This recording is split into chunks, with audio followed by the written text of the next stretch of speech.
Hi guys, welcome back to our channel. So in this guide, I'm going to show you how to sell clothes in Roblox. So first, you need to go to robux.com, log into your specific account, click on create from the top of the screen, which is between Marketplace and Robux. On the left side, click on creations. Then on the right, select avatar items, which is between share links and development items.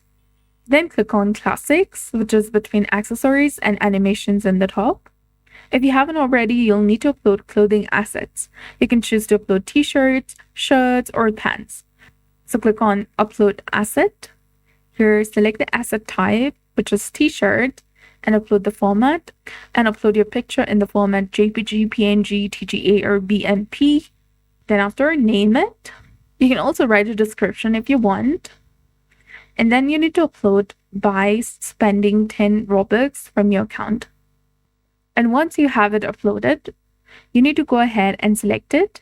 Then select the toggle of on sale from the top right corner of the screen. And now set a price, and you'll see that you keep 70% of the sale, and there is a 10 Robux publishing fee. After reviewing, click on publish item from the bottom of the screen. You'll need to pay for the publishing fee, and once paid, your item will be on sale. So that's it. I hope you found this video helpful. If you did, please like, share, and subscribe. Thanks for watching. We'll see you again in the next one.